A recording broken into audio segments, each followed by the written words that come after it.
오늘 보신 말씀은 요한복음 7장 1절부터 13절 말씀입니다. 신약성경 155면에 있는 요한복음 7장 1절부터 13절 말씀까지 제가 한 절 읽고 여러분들 한 절 읽고 교독하여 읽도록 하겠습니다. 요한복음 7장 1절부터 13절 말씀까지입니다. 제가 한 절 읽고 여러분들 한 절 읽고 교독하여 읽도록 하겠습니다. 앞에 자막 준비되어 있으니까요. 참고하시면서 교독하시면 되겠습니다. 그 후에 예수께서 갈릴리에서 다니시고 유대에서 다니려 아니하심은 유대인들이 죽이려 하심이로라. 그 형제들이 예수께 이르되 당신이 행하는 일을 제자들도 보게 여기를 떠나 유대로 가소서.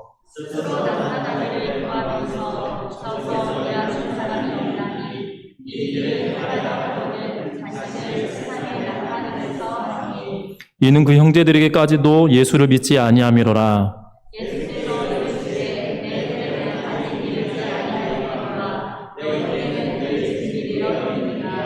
세상이 너희를 미워하지 아니하되 나를 미워하나니 이는 내가 세상의 일들을 악하다고 증언함이라.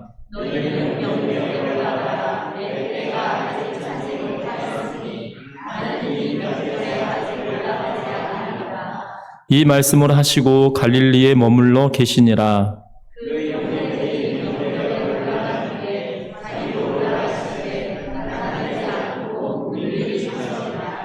명절 중에 유대인들이 예수를 찾으면서 그가 어디 있느냐 하고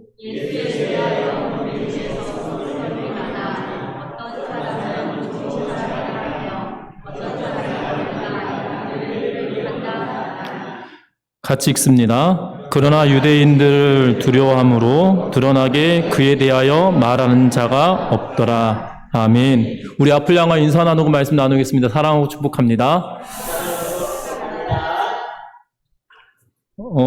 절묘한 타이밍에 관한 사진을 4장을 보여드리려고 하는데요.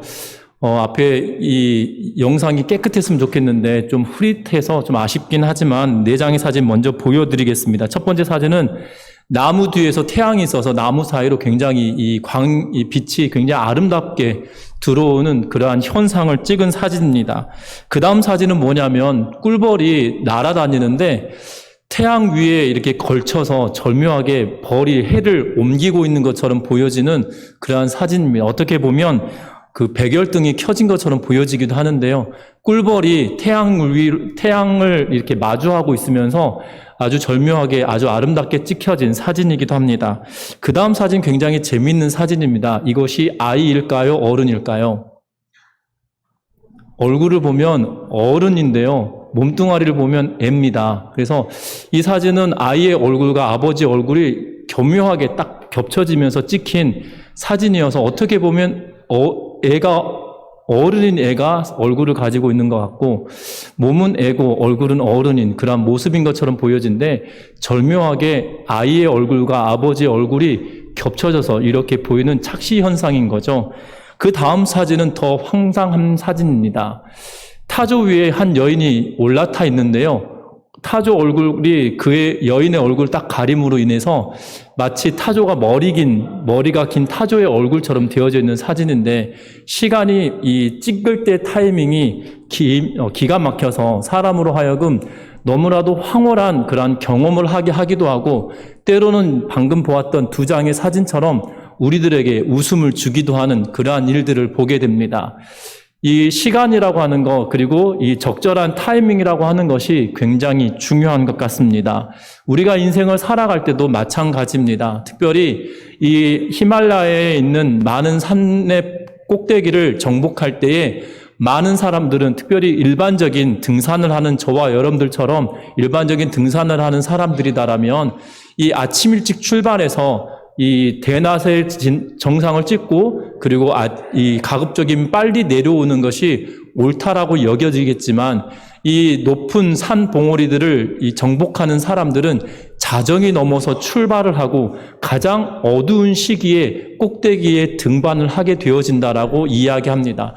그리고 꼭대기에 등반하고 이 해가 떠오를 때쯤이면 하산을 하게 된다고 하는데 그 이유는 다른 것이 아니라 밤사이에 가장 이 얼음과 눈이 꽁꽁 얼기 때문에 가장 안전하게 오를 수 있는 시간이 자정을 넘어서 새벽녘이다라고 이야기하는 걸 보게 됩니다. 우리가 생각하던 시간과 이 높은 산을 올라가는 사람들의 시간이 다른 것처럼 하나님께서 우리들에게 일하시는 시간도 우리가 생각하는 시간도 각각 다르다는 것을 기억하는 우리 모두가 되셨으면 좋겠습니다. 때론 우리의 인생을 보면 어찌 보면 참 좋은 일인 것 같음에도 불구하고 그 일이 좋은 것이 아닌 것처럼 여겨지기도 하고 또한 좋은 일이 아닌 것 같은데도 좋은 일처럼 여겨지는 때가 분명히 있다는 겁니다. 그래서 믿지 않는 사람들도 인생사가 세옹지마와 같다라고 말하면서 좋은 일 뒤에 나쁜 것이 있을 수 있고 좋은 것이지만 나쁠 수도 있고 좋지 않은 것이지만 좋을 수도 있다라고 하면서 인생사가 세옹지마와 같다라고 말하는 것을 보게 됩니다. 특별히 오늘 성경의 말씀은 예수님께서 갈릴리에서 사역을 하십니다. 갈릴리에서 사역을 하시고 유대 땅으로 내려가지 않으시는 것을 보게 됩니다. 그러자 그의 형제들이 초막절이 다가오자 그의 형제들이 예수님께 초막절이기 때문에 유대로 가서 예수님 당신이 행하는 일들을 보이라라고 말하고 있는 것을 보게 됩니다. 3절에 보면 이렇게 말합니다.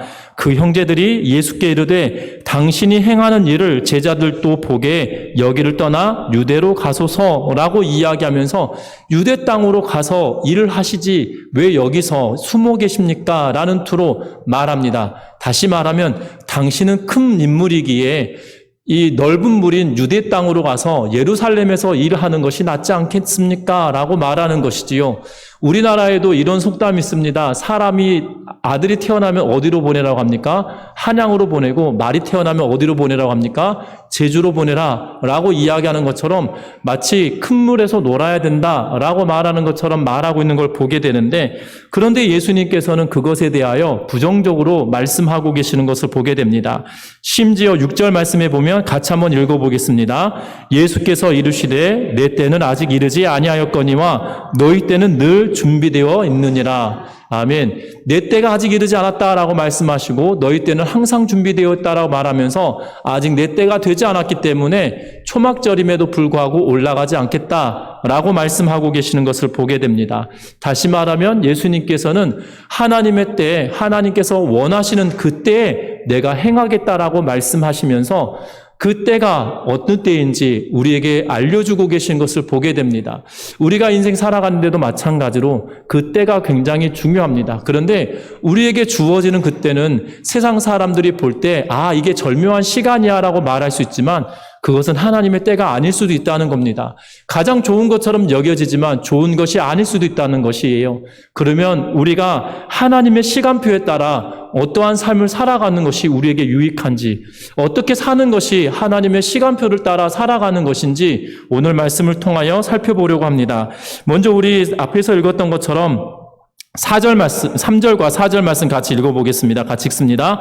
그 형제들이 예수께 이르되 당신이 행하는 일들을 제자들에게 보게 여기를 떠나 유대로 가소서 스스로 나타나기를 구하면서 묻혀서 일하는 사람이 없나니 이 일을 행하려 하거든 자신을 세상에 나타내소서 하니 아멘. 오늘 말씀에 보면 예수님께서는 당분간 갈릴리 지역에 다니시고 유대 땅으로 가지 않으셨습니다. 왜냐하면 유대인들이 예수님을 죽이려 하였던 일들 때문입니다.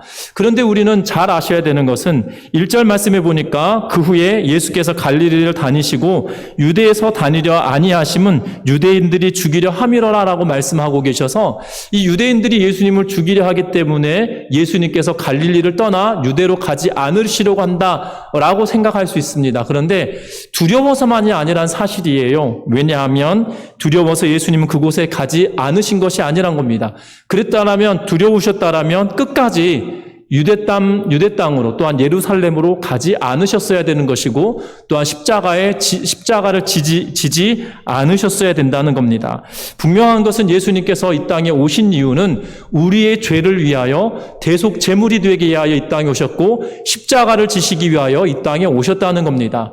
그런데 두려웠다는 건 뭐냐면 하나님의 때가 되지 아니하였기에 예수님이 아직 십자가에 지셔야 될 그 때가 되지 않았기 때문에 그곳에 곳에 내려가지 않으셨다라고 우리는 해석할 수 있는 것 같습니다. 그런데 그때 동생들이 뭐라고 이야기합니까? 그의 형제들이 예수님께 유대 땅으로 가라고 말합니다. 그 이유는 스스로 나타내기를 구하면서 무쳐 일하는 사람이 없다. 이 초야에 묻혀서 일하는 것이 아니라 큰 물에 가서 큰 일을 하십시오 라고 이야기하고 있다는 거죠. 그런데 우리가 살펴보아야 될 것은 5절 말씀이에요. 5절 말씀 같이 읽어봅니다. 이는 그 형제들까지도 예수를 믿지 아니함이로라. 아멘. 이상합니다. 예수님을 믿고 신뢰하는 상황이었다라면, 예수님 보고 유대 땅으로 가십시오라고 이야기한다면 그것은 예수님 당신이 행하실 일을 어서 하십시오라고 재촉하는 것일 수도 있겠지만, 예수님을 믿거나 신뢰하지 않는 상황임에도 불구하고 형제들이 예수님께 뭐라고 이야기합니까? 유대 땅으로 가라고 이야기합니다. 왜 그랬을까요? 왜 그랬을까요? 예수님이 갈릴리 땅에서 행하신 일들은 놀라운 일이었습니다. 여러분들 정말 기가 막히지 않을까요? 그의 형제들도 그 소문은 들었을 것입니다. 오병이어를 가지고 5,000명이 먹고 12광주리가 남았다라는 소문은 삽시간에 그 지역 일대에 퍼졌을 것이고요. 그리고 많은 사람들이 예수를 임금으로 앉히려고 한다라는 생각을 했다라는 것 또한 그 동네, 그 지역에 있는 많은 사람들이 이미 소문을 들어 알았을 것입니다. 그런데 여러분들, 소문 들어 익히 아시겠지만 참 희한합니다. 소문은 조그맣게 시작을 하는데 소문이 한 번 돌면 어떻게 됩니까? 100배, 1000배로 부풀려져서 이렇게 키워지는 것을 보게 됩니다. 제가 어렸을 때 악기 다루는 것을 굉장히 즐겨했습니다. 그래서 저희 아버지가 제가 악기 다루는 거 혼자 이렇게 배우니까 엄청 잘하시는 줄 아신 거예요. 그래서 동네방네 소문을 내신 거죠. 우리 아들이 혼자 기타를 연주하고 막 그러다더라 라고 하시는데, 사실 택도 없는 거거든요. 혼자 코드 잡고 그냥 진짜 혼자 즐길 정도, 이제 어디 나가서 이렇게 악기를 내가 연주합니다라고 말할 수준이 아닌 거예요. 그런데 이 소문이 돌아서 어느 순간 저에게 이러는 거예요. 야, 너 기타를 그렇게 잘 친다며? 하면서 기타를 주면서 연주 좀 해봐라라고 말씀하시는 거예요. 깜짝 놀랐습니다. 왜냐하면 저는 연주할 실력이 아니고 혼자 즐길 정도이지 연주할 실력이 아니기 때문이에요.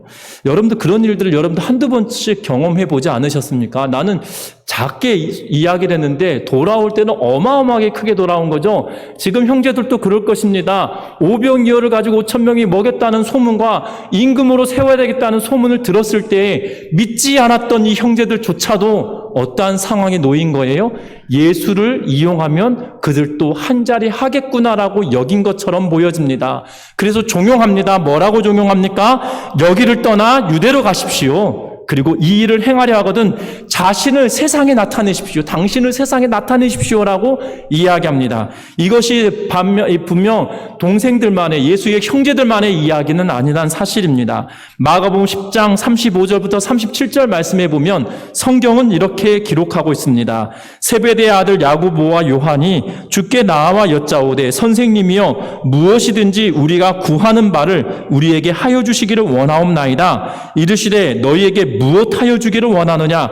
여짜오되 주의 영광 중에서 우리를 하나는 주의 우편에 하나는 주의 좌편에 앉게 하여 주옵소서라고 말합니다. 세베대의 아들 야고보와 요한이 예수님께서 길을 가는 동안에 예수님께 요구합니다.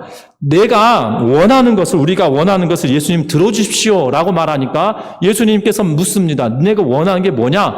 예수님이 영광 중에 임하실 때, 다시 말하면 당신이 왕이 되면 나를 오른쪽에, 또한 우리 형제를 왼쪽에 좌의정과 우의정으로 세워주십시오라고 이렇게 말하고 있는 것이지요. 3년 가까운 시간 동안 예수님과 동행하였던 세베대의 아들 야고보와 요한도 이런 유혹에 빠져서 당신이 왕이 된다라면 나에게 유력한 자리를 주십시오라고 말하고 있다는 것이지요.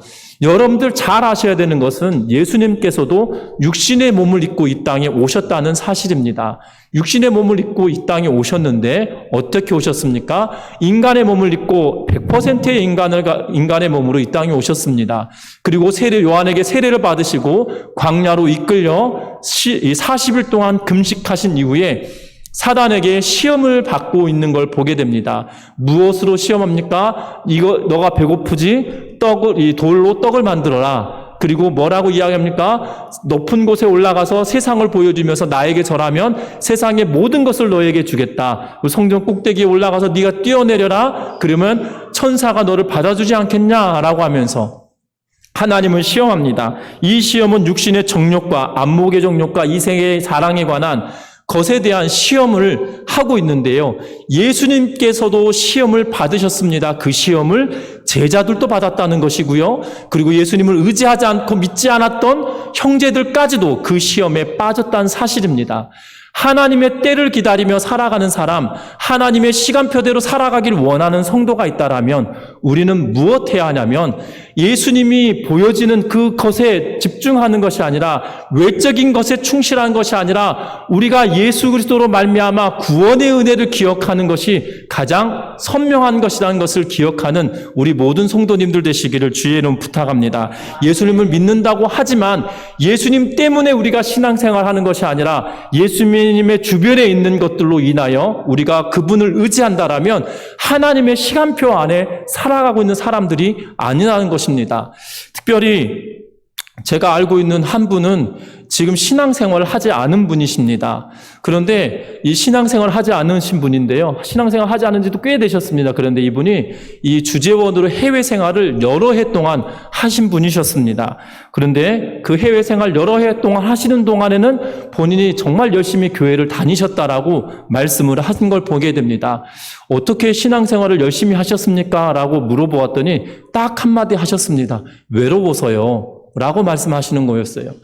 이 미국과 같은 경우는 이 많은 한인들이 있는 곳이 있어서 이 편하였지만 한인들이 많지 않은 곳임에도 불구하고 꼭 있는 건 뭐냐면 한인들이 모여있는 교회는 반드시 있었다는 거죠. 그래서 주재원으로 여러 나라를 둘러보았지만 그렇게 한인들이 없는 곳은 한인들이 모여있는 교회에 가면 만날 수가 있어서 그 외로움 때문에 본인이 신앙생활 했는데 한국에 들어온 지 한 10여 년 됐는데 이제는 신앙생활 안 한 지도 10여 년 됐다라고 말하는 분을 만난 적이 있거든요.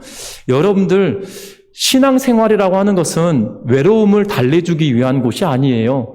그리고 우리가 평온함을 얻기 위한 곳이 아니고요. 바로 예수님 그분으로 인하여 우리가 신앙생활의 기쁨과 즐거움이 되어지는 곳이라는 사실입니다. 이것이 우리에게 임할 때에 하나님의 시간표 가운데 살아가는 사람들로 함께 되어진다는 것을 기억하며 살아가는 우리 모든 성도님들 되시기를 주의 이름으로 부탁합니다. 예수님 외에 그 주변의 것들로 인하여 만족한다라면 여러분들 그렇지 않습니까? 만두에 속이 맛있나요? 만두에 피가 맛있나요? 경상북도에 가면 피만두라고 해서 껍데기만 이렇게 붙여가지고 이렇게 파는 곳이 많은데요. 사실 저는 만두는 속이 맛있지 껍데기가 그렇게 맛있지 않고 피만두라고 해서 이렇게 맛있다고 하는데 사실 맛있는 속 있는 만두를 먹던 사람 입장에서는 이게 막장 맛으로 먹는 것이 이게 피만두의 맛으로 먹는 건 아니었다는 생각이 들거든요. 신앙생활도 마찬가지예요. 속이 맛있는 만두를 먹다 보면 피만두도 좋은 것이기도 하겠지만 그 자체로 즐거움은 아니거든요. 정말 안고 빠진 찐빵과 같은 신앙생활 하기보다도 정말 알이 꽉 차 있는 찐빵을 먹는 신앙생활이 되시기를 주의 이름 부탁합니다. 하나님의 시간표 안에 들어가는 삶이 때로는 우리에게 정말 세상에 주는 가치와 다르기 때문에 녹록하지 않을 수 있다 할지라도 신앙생활의 즐거움은 거기에 있는 것이거든요. 그래서 예수님 주변에 있는 걸로 만족하는 것이 아니라 예수님으로 인하여 즐거워하는 은혜가 있기를 주의 이름을 부탁합니다. 또 하나 말씀 보면 6절 말씀 같이 읽어봅니다. 6절 말씀입니다. 예수께서 이르시되 내 때는 아직 이르지 아니하였거니와 너희 때는 늘 준비되어 있느니라. 아멘. 오늘 6절 말씀 보면 너희 때에 대하여 말하고 내 때에 대하여 말합니다. 너희 때는 인간의 시간과 기회를 말하고 있는 것처럼 보여집니다. 그리고 내 때는 하나님의 시간처럼 보여집니다. 그래서 갈릴리를 떠나서 유대로 향하는 것을 요구하는 동생들의 제안에 뭐라고 이야기하냐면 내 때가 아직 임하지 않았다. 그런데 너희 때는 자주 있다라고 말하고 있거든요. 그러면서 제 동생들은 여전히 세상에 속하여 있는 것처럼 말하고 있는 걸 보게 됩니다. 여러분들 이 예수님의 때는 요한복음 문맥의 전체를 살펴보면 문맥상 예수님의 때는 언제이냐면 예수님의 십자가에 죽으시는 사건과 부활하심의 사건과 승천하시는 사건을 이 요한복음 전체를 읽어보면 하나님의 때, 예수님의 때는 죽으심과 부활하심과 승천하시는 사건에 초점을 맞추고 있는 것을 보게 됩니다. 여러분들 예수님의 때, 하나님의 때는 다른 것이 아니라 예수님께서 십자가에 달려 죽기 위하여 가시는 때이고 또한 부활하시는 사건이 그때이고 또한 승천하셔서 하나님의 영광을 취하는 그때라는 사실입니다. 그러면 여러분들 세상의 가치로 보면 예수님의 때와 세상의 때가 너무나도 다른다는 거예요. 마치 예루살렘으로 올라가면 예수님은 왕이 되는 것처럼 여겨졌습니다. 그래서 예수님의 마지막 예루살렘의 유월절 잔치를 위하여 올라가셨을 때에 수많은 사람들이 무슨 일을 하였습니까? 바닥에 자신들의 옷을 깔고 종려나무를 흔들면서 호산나 호산나 다윗의 자손 예수여라고 하면서 수많은 군중들이 예수님을 노래하고 왕으로 추대할 것처럼 소란을 피우며 그들에게 나와왔던 것을 보게 됩니다. 그것이 세상의 때였고 세상의 가치였고 그것이 마치 예수님이 세상에 원하는 대로 되어질 것처럼 여겨졌지만 하나님의 때와 예수님의 때는 그것이 아니라 오히려 인간의 모든 죄를 지고 처참하리만큼 처참한 상황에 놓여져서 십자가에 달려 죽으시는 사건이었다는 거죠. 여러분들 2004년도에 개봉하였던 이 패션 오브 크라이스트라고 하는 영화가 있었습니다. 그곳의 영화를 보면 정말 너무나도 잔인해서 그 큰 화면으로 영화를 볼 때 군대도 갔다 온 저였음에도 불구하고 눈을 질끈 감고 눈물을 흘렸던 기억이 너무나 많이 있었던 것을 기억합니다. 영화를 보면서 4번을 봤거든요. 4번을 보는데 2번은 너무나도 소스라쳐가지고 영화를 제대로 볼 수가 없었습니다. 나머지 2번은 이 주일학교 학생들, 중고등부 사역을 할 때여서 학생 임원들과 더불어 같이 보려고 보고 나서 아이들에게 이 영화가 어떠한 내용이고 같이 이렇게 나누어 보려고 공부하듯이 2번을 보았는데요. 3번째 볼 때도 그 감정이 북받쳐서 제대로 보질 못했었습니다. 마지막에서야 비로소 4번째 보면서 꼼꼼하게 살피면서 이러한 대목들이 아이들에게 설명해주고 이야기를 해줘야 되겠구나라고 생각하면서 보게 되었는데요. 여러분들 그 영화를 큰 화면으로 보면 정말 무섭고 소스라칠 정도로 처참한 상황에 예수님께서 놓여지신 걸 보게 됩니다. 인간의 눈으로 보면 정말 며칠 전만 하더라도 호산나 다윗의 자손 예수여 하며 종려나무를 수많은 군중들이 노래를 부르며 자기들의 겉옷을 깔고 나귀를 타고 걸어가시는 그 예수님을 상상하면 기가 막힌 상황이어서 마치 당장이라도 예수님이 왕이 되어져야 할 것 같은 그러한 가치로 여겨지지만 예수님의 때는 그것이 아니었다는 거죠. 전혀 상반되게 예수님은 높은 위치에 처한 것이 아니라 가장 낮은 죄인의 모습으로 그것도 십자가에 달려 죽으시는 죄인의 모습으로 나타나게 되었다는 것입니다. 여러분들 우리는 하나님의 때를 분별할 때 우리는 내 가치의 기준으로 가장 좋은 것이 하나님의 때인 것처럼 느껴질 때가 있어요. 그래서 하나님이 이렇게 만들어주셨구나. 하나님께서 이런 상황을 만들어주시면 이것이 가장 좋은 때구나라고 그것을 덥석 물 때가 있거든요. 아닙니다. 하나님의 때는 예수님처럼 가장 처참할 때도 있어요. 그러한 때도 그것이 하나님의 때다라고 말씀하시면서 죽으심과 부활하심과 승천하심의 그 때가 있다라고 말씀하고 계시는 것을 보게 됩니다. 여러분들 우리의 상황이 처참하리만큼 낮아져 있는 상황이 된 것처럼 느껴집니다. 특별히 코로나 상황 시대가 되어지면서 신앙생활하기가 참으로 어려운 때인 것 같아요. 정말 이 많은 청년들의 이야기를 종종 듣다 보면 또한 같이 사역하는 목회자들의 이야기를 듣다 보면 이런 이야기를 합니다. 우리 교회 장로님이 계시는데 이 어떤 대기업을 다니고 계신다고 해요. 대기업의 임원이신데 뭐라고 이야기하냐면 당신 교회 갈 거면 사표 쓰고 이 교회 가라고 이야기하면서 장로님의 직분을 가지고 있는데도 그렇게 압박을 한다고 합니다. 왜냐하면 초기에 이 이단이긴 하였지만 교회를 통하여서 전파되었던 것들이 너무나도 큰 뼈저리게 아픔이었기 때문이죠. 그러다 보니까 코로나의 온상이 교회인 것처럼 많은 사람들이 인식하고 각인되어지는 그러한 시대가 되어져 버렸습니다. 그래도 참 감사한 거는 이 전주 지역에는 그러한 이야기들을 하시는 목회자들을 본 적은 없지만 많은 지역에서 그런 일들이 너무나도 많이 빈번하게 벌어지고 있는 상황이라는 것이지요.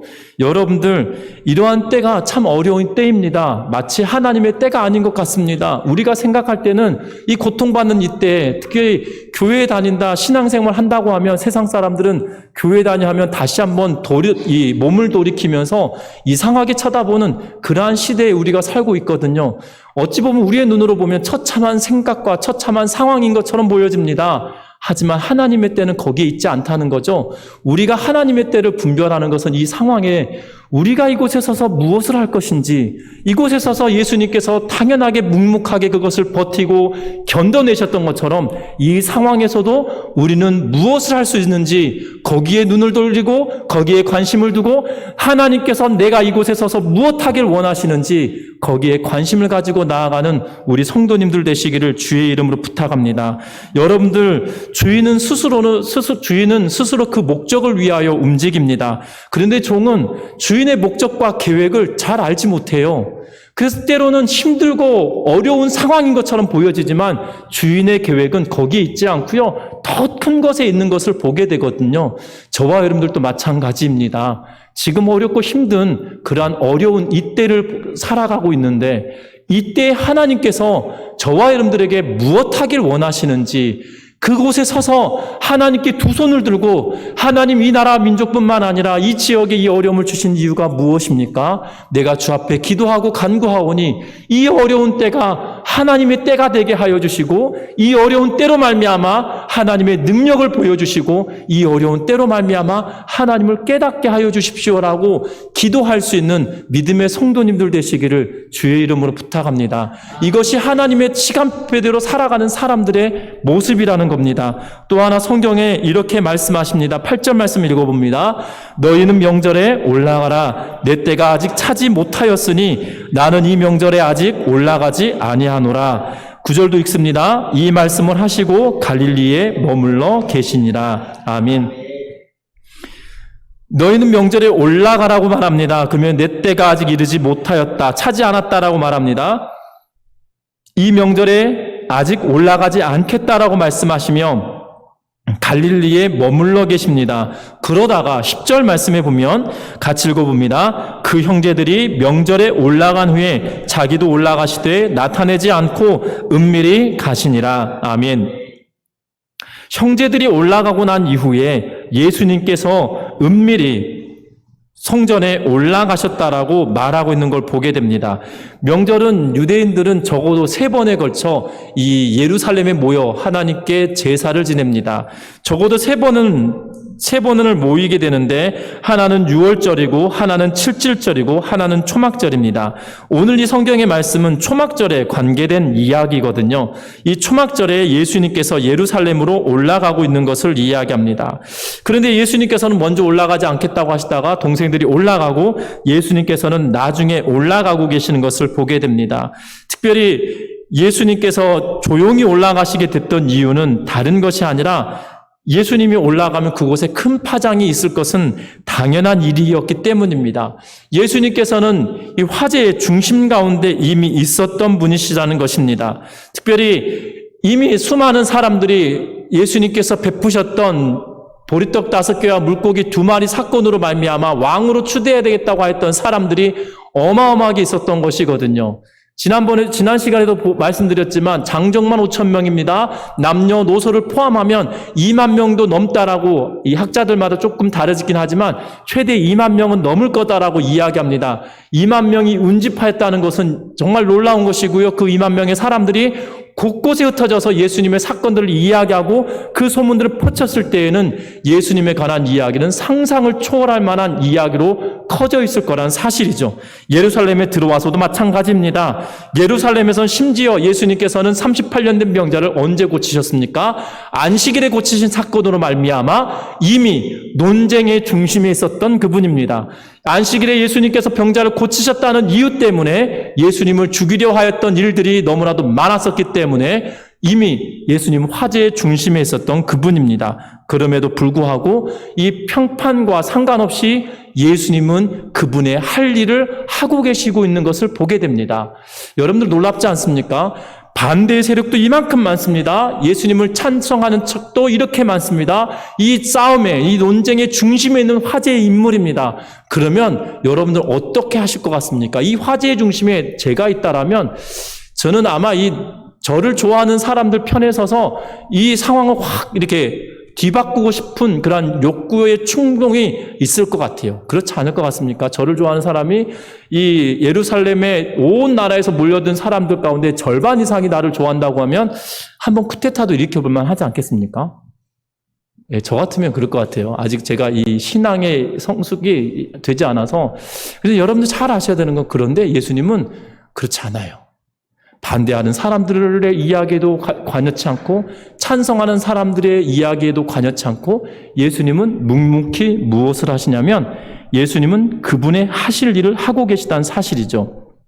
12절 말씀에 보면 이렇게 말합니다. 예수에 대하여 무리 중에서 수군거림이 많아 어떤 사람은 좋은 사람이라 하며 어떤 사람은 아니라 무리를 미혹한다 하나라고 이야기하면서 많은 이야기들이 그 가운데 혼재하고 있음을 이야기합니다. 그런데 예수님은 본인 하실 일을 묵묵하게 하고 계심을 말합니다. 그래서 본인도 명절에 올라가셨습니다. 그리고 은밀하게 본인 하실 일만 하고 계시고 있는 것을 보게 됩니다.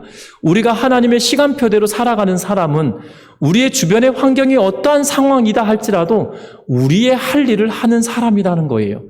우리는 그 주변의 환경 때문에 우리의 마음이 많이 흔들립니다. 어떠한 사람이 나를 평가할 때 내 평가가 어떻게 되어지는 것이냐에 따라서 우리의 마음은 많이 흔들리거든요. 나를 좋아해 준다 그러면 좋아하는 일에 내 마음을 흔들려서 그곳에 휩쓸려 갈 때도 있는 것을 보게 됩니다. 그런데 그렇지 않다는 거예요. 하나님의 시간표대로 사는 사람은 그냥 내가 해야 될 일을 묵묵하게 하는 사람, 그 사람이라는 것을 기억하며 살아가는 믿음의 성도님들 되시기를 주의 이름으로 부탁합니다. 참 희한합니다. 교회 봉사할 때도 그렇습니다. 어떠한 사람이 주의 일을 이렇게 봉사하면 어떤 분은 칭찬을 막 해줘야지만이 좋아하시는 분이 있고요. 어떤 분은 칭찬해주면 숨어버리는 분이 있으세요. 그런데 여러분들 잘 아셔야 되는 것은 이 땅에서 칭찬을 다 받아버리고 나면 하나님이 더 이상 칭찬해 주실 것이 없다는 거죠. 그런데 여러분들 칭찬을 해주던 아니 해주던 그냥 내 할 바만 묵묵하게 할 수 있는 믿음의 성도님들 되시기를 주의 이름으로 부탁합니다. 때로는 참 힘들 수도 있습니다.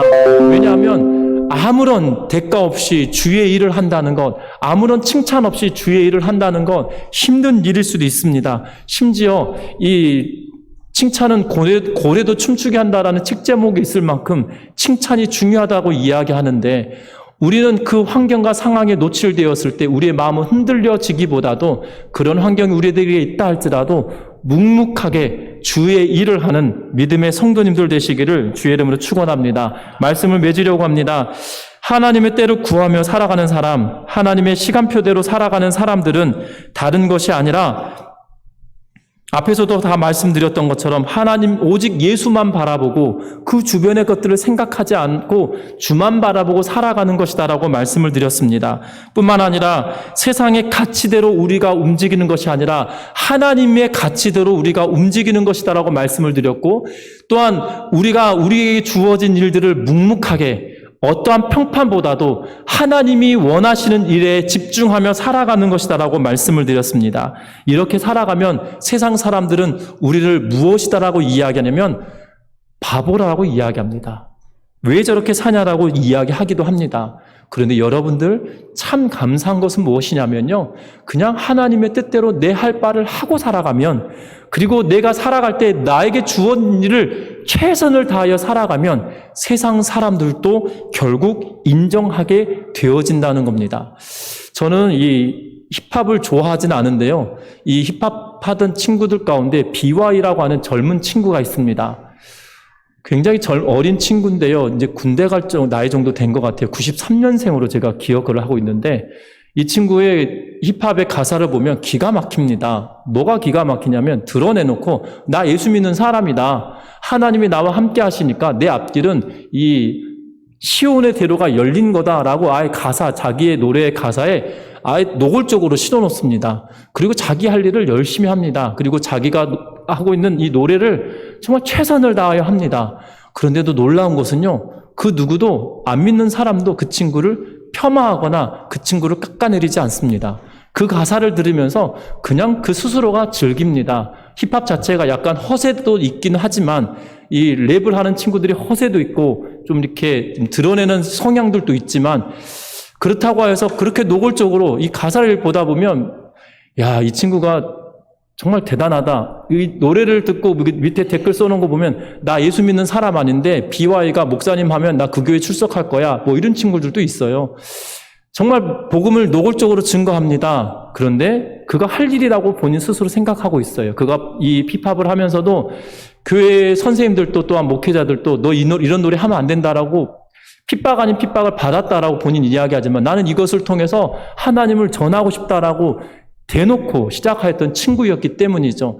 믿음의 사람은 이러한 사람입니다. 그냥 어떠한 상황 때문에 우리가 사는 것을 감추고 사는 것이 아니고요. 믿음대로 살아가는 것, 믿음대로 열심을 내고 우리의 가치를 드러내는 것, 그대로 살아가는 것입니다. 우리 믿음의 성도 여러분들, 때로 이 땅의 삶을 살아갈 때 때로는 주변의 환경이 우리를 넘어뜨리려 한다 할지라도 그렇게 그것에 관심 두지 마시고 오직 나를 인도하시는 하나님만 바라며 살아가는 우리 전미중앙교회 성도님들 되시기를, 그래서 우리가 묵묵하게 주의 일을 감당하며 살아갈 때 세상 사람들조차도 인정할 수밖에 없는 삶을 살아갈 수 있는 우리 모두가 되시기를 주의 이름으로 축원합니다.